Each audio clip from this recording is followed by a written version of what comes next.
மலக்கோட்டைக்கு வந்து சேர்ந்தார் மாத்ருபூதேஸ்வரர்.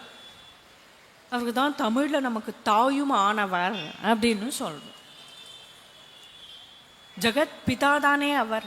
ஜெகத பிதரவு வந்தே பார்வதி பரமேஸ்வரவ் அப்படின்னு தானே சொல்கிறோம். அவர் எப்போ தாயா ஆனார்னு? ஆமாம், கர்ப்ப காலத்தில் என்னதான் துணை இருந்தாலும் ஒரு தாயினுடைய துணை வேற எந்த துணையும் ஆகாது.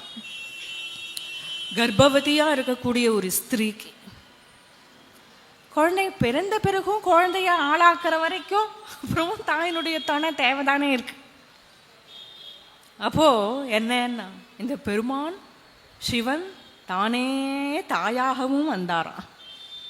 தந்தையா மட்டும் இல்லை, தாயாகவும் மாற முடியும் இல்லையா அவருக்கு. அதனால தான் அவருக்கு மாத்ருபூதேஸ்வரர் அப்படின்னு பெயர், தாயும் ஆனவர் அப்படின்னு.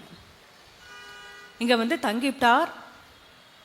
அழகான ஒரு ஆற்றுல தினமும் காவேரி ஸ்நானம், மாத்ருபூதேஸ்வரருடைய தரிசனம், நிம்மதியாக இருக்கு அவருக்கு. அப்பேற்பட்ட பெரிய பங்களோவெலாம் விட்டுட்டு வந்துட்டோமே, திவான்கிற பதவியெலாம் விட்டுட்டு வந்துட்டோமே அப்படிங்கிற கொஞ்சம் கூட அந்த சிந்தனையே அவருக்கு இல்லை.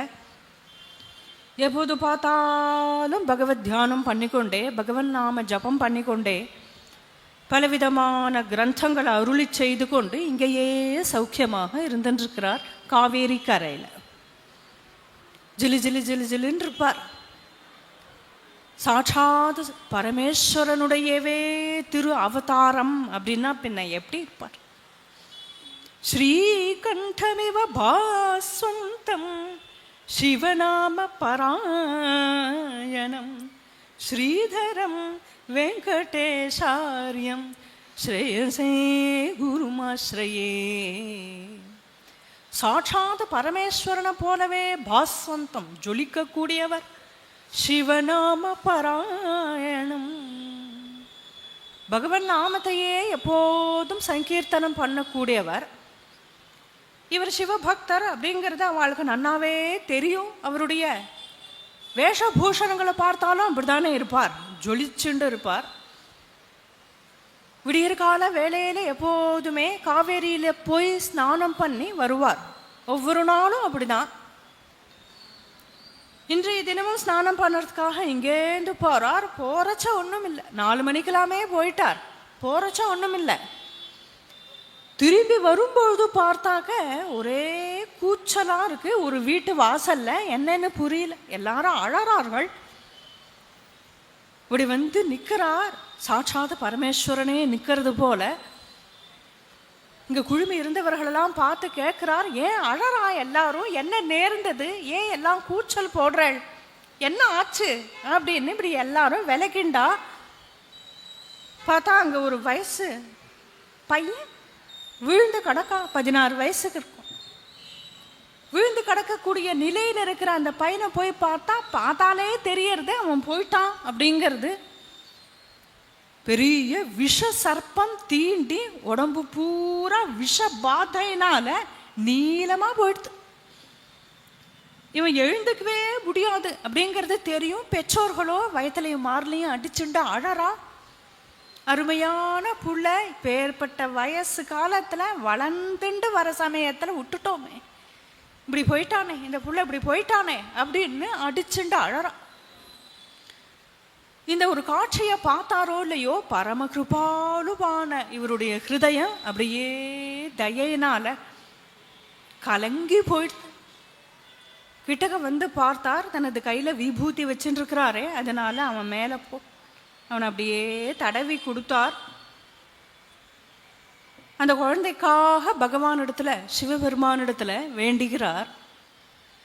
நிரவதி கருணாத்ரைஹி நிஹ்னுதா சேஷதோஷைஹ அமிர்தரசஜரீணாம் அந்தரங்கைஹ அபங்கைஹ அகமகிலமபாஸ்யன் அஸ்ய டிம்பஸ்ய சம்புஹ சகல பய நிவர்த்திம் சாம்பமூர்த்தி விதத்தா.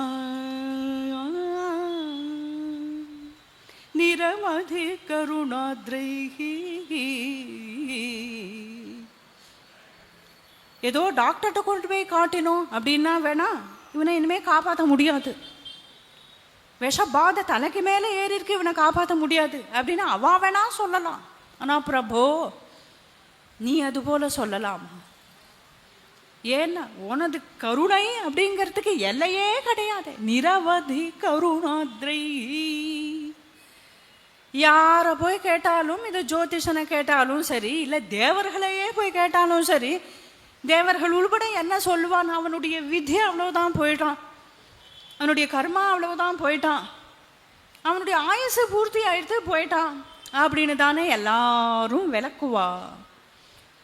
ஏதோ ஒரு காரணம் சொல்லி இதனால இதனால அதனால அப்படின்னு சொல்லி கழிச்சுடுவானே தவிர எது எப்படி இருந்தாலும் இந்த தலைச்சுழிய மாற்ற முடியுங்கிறவர் தாங்கள் இல்லையா? நிரவதி கருணாத்ரை நிஹ்னுதாசேஷதோஷை. ஏன்னா அமிர்தம்னு ஒன்று இருக்கே, அந்த அமிர்தம் கிடைச்சு அமிர்தத்தை ஒரு 2 திவில 2 டிராப் இந்த சரீரத்தில் இப்படி இப்படி தெளிச்சுட்டாக்க எழுந்துருவானே. யதா அமிர்தஸ்ய சம்பிராப்திஹி அப்படின்னாரே, அது போல கிடைச்சா தெளிக்கலாம், தேவர்களுக்கே கிடைக்காதான் அமிர்தம், தேவாளுக்கே கிடைக்காதான். தேவாள் கோஷ்டிலேயே அஸ்வினி குமாரால்னு 2 பேர். அஸ்வினி குமாரர்கள் தேவ வைத்தியர்கள். இந்திரன் என்ன பண்ணான்? வைத்தியாளுக்கு என்ன அமிர்தம் அவளுக்கெல்லாம் கொடுக்காத அப்படின்னு. அப்படின்னா எங்கேருந்து மனுஷாளுக்கு கொடுப்பாவா?